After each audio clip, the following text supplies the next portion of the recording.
दोस्तों, कैसे हैं आप सभी। मैं बिहार की बेटी, झारखंड की बहू सीमा, आप सबों का मम्मास ब्लॉग में बहुत बहुत स्वागत करती हूं।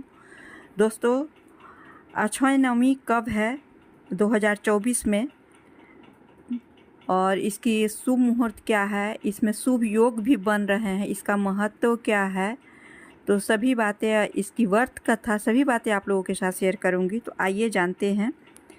हर साल अक्षय नवमी कार्तिक माह के शुक्ल पक्ष की नवमी तिथि को मनाई जाती है। इस शुभ दिन पर आंवले की पेड़ की पूजा की जाती है। आंवले के पेड़ के नीचे भोजन भी बनाया जाता है।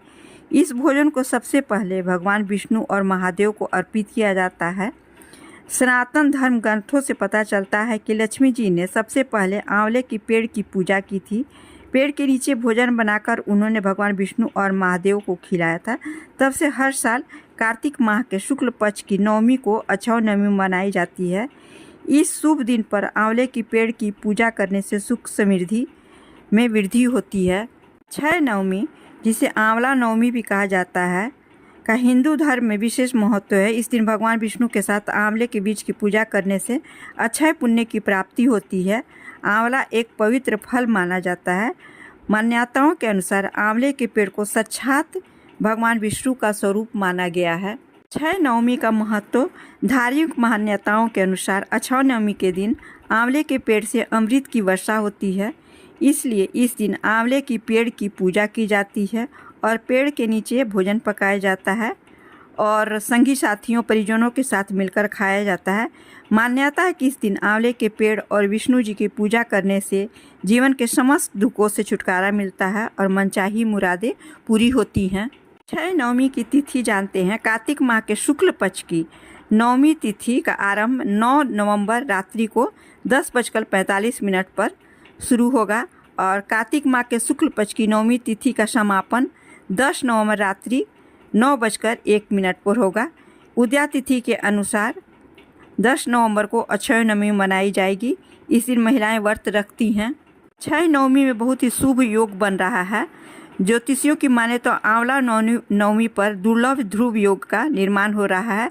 इस योग का संयोग 11 नवंबर देर रात 1:42 तक है।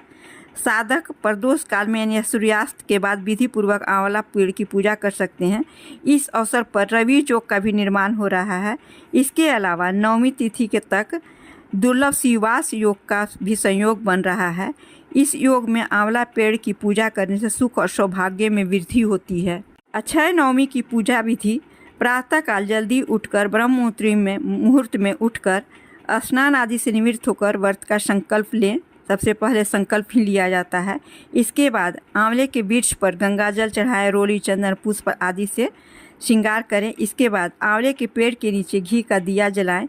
अब पेड़ की 7 बार परिक्रमा करें।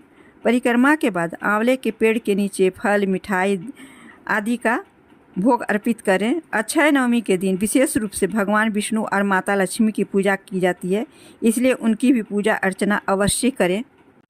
यदि संभव हो तो अपनी क्षमता अनुसार किसी ज़रूरतमंद को भोजन, वस्त्र आदि दान किया जाता है। शाम को पूजा के बाद सुख समृद्धि और खुशहाली की प्रार्थना करके व्रत का पारण किया जाता है।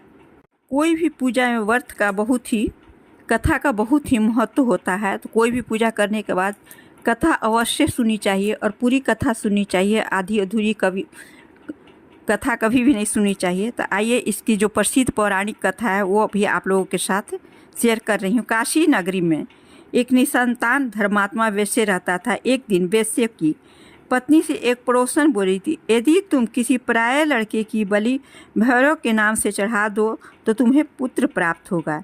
यह बात जब वैश्य को पता चली तो उसने अस्वीकार कर दिया, परंतु उसकी पत्नी मौके की तलाश में लगी रही। एक दिन एक कन्या को उसने कुएं में गिराकर भैरव देवता के नाम पर बलि दे दी। इस हत्या का परिणाम विपरीत हुआ। लाभ की जगह उसके पूरे बदन में कोढ़ हो गया तथा लड़की की प्रेतात्मा उसे सताने लगी। वैश्य के पूछने पर उसकी पत्नी ने सारी बात बता दी। इस पर वैश्य कहने लगा, गौवध, ब्राह्मण वध तथा बाल वध करने वाले के लिए इस संसार में कहीं जगह नहीं है। इसलिए तू गंगा तट पर जाकर भगवान का भजन कर तथा गंगा में स्नान कर, तभी तू इस कष्ट से छुटकारा पा सकती है।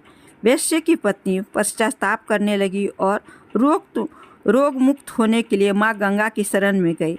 तब गंगा ने उसे कार्तिक शुक्ल पक्ष की 9वीं तिथि को आंवला के वृक्ष की पूजा करने, आंवला का सेवन करने की सलाह दी, जिस पर महिला ने गंगा माता के बताए अनुसार इस तिथि को आंवला वृक्ष का पूजन कर आंवला ग्रहण किया था और वह रोग मुक्त हो गई थी। इस व्रत व पूजन के प्रभाव से कुछ दिनों बाद उसे संतान की प्राप्ति हुई। तभी से हिंदुओं में इस व्रत को करने का प्रचलन बढ़ा। तब से लेकर आज तक यह परंपरा चली आ रही है। अक्षय नवमी, जिसे आंवला नवमी भी कहा जाता है, का हिंदू धर्म में विशेष महत्व है। इस दिन भगवान विष्णु के साथ आंवले के वृक्ष की पूजा करने से अक्षय पुण्य की प्राप्ति होती है। दोस्तों, यदि आप लोगों को अक्षय नवमी के बारे में ये जानकारियाँ अच्छी लगी हो तो प्लीज़ लाइक, शेयर और सब्सक्राइब अवश्य कीजिएगा और जितना हो सके अपने दोस्तों में, रिश्तेदारों में ज़्यादा से ज़्यादा शेयर करके मेरे वीडियो को बढ़ावा दीजिएगा। मिलती हूँ फिर एक नई जानकारी और विशेष पर्व त्यौहार के बारे में जानकारियाँ लेकर। तब तक के लिए अपना धन्यवाद रखिए, अपना ख्याल रखिए, अपनों का ख्याल रखिए। धन्यवाद।